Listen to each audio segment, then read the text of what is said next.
Hi friends, welcome back to my channel. ఈరోజు మనం పంచవర్ష ప్రణాళిక కాలం ప్రాధాన్యతను గురించిన కొంత సమాచారాన్ని తెలుసుకుందాం. ప్రణాళిక కాలం అలాగే ప్రాధాన్యత. మొదటి ప్రణాళిక కాలం 1951 నుండి 56 వరకు. ప్రాధాన్యత వ్యవసాయ రంగం. రెండవ ప్రణాళికా కాలం 1956-61 పారిశ్రామికీకరణ. మూడవ ప్రణాళికా కాలం 1961-66. ప్రాధాన్యత ఒకసారి చూస్తే సంతులిత ప్రణాళిక. మూడవ ప్రణాళికకి నాలుగవ ప్రణాళికకి మనం విరామం ఉన్నట్లుగా చూస్తున్నాం.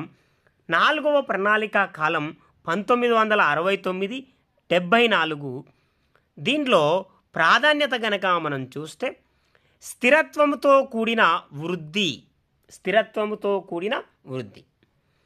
ఐదవ పంచవర్ష ప్రణాళికా కాలం 1974-79 మధ్యకాలం. ఐదవ పంచవర్ష ప్రణాళికలో ప్రాధాన్యత పేదరిక నిర్మూలన.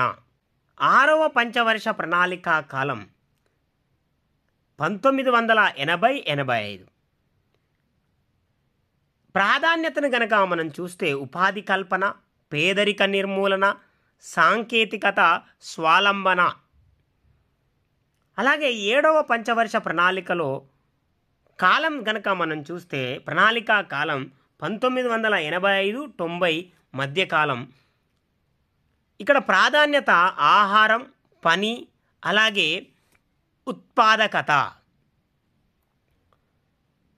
ఎనిమిదవ పంచవర్ష ప్రణాళికా కాలం 1992-97.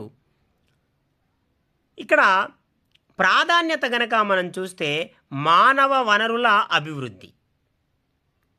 ఇక తొమ్మిదవ పంచవర్ష ప్రణాళిక 1997-2002. ఇక్కడ సాంఘిక న్యాయంతో కూడిన వృద్ధి, సమానత్వం అనే వాటికి ప్రాధాన్యతనిచ్చినట్టుగా మనం చూస్తాం. తర్వాత 2002-7 మధ్యకాలం 10వ పంచవర్ష ప్రణాళిక. దీంట్లో జనాభా, నాణ్యత, వ్యవసాయ అభివృద్ధికి ప్రాధాన్యతనిచ్చినట్టుగా మనం చూస్తాం.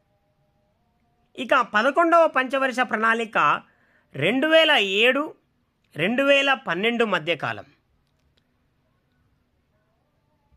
దీంట్లో సత్వర సమ్మిళిత వృద్ధి అనే వాటికి ప్రాధాన్యతనిచ్చినట్లుగా మనం చూస్తాం. ఇక 12వ పంచవర్ష ప్రణాళికా కాలం 2012-17 సత్వర, సుస్థిర, మరింత ఎక్కువ సమ్మిళిత వృద్ధి అనే వాటికి ప్రాధాన్యం కల్పించినట్లుగా మనం చూస్తాం.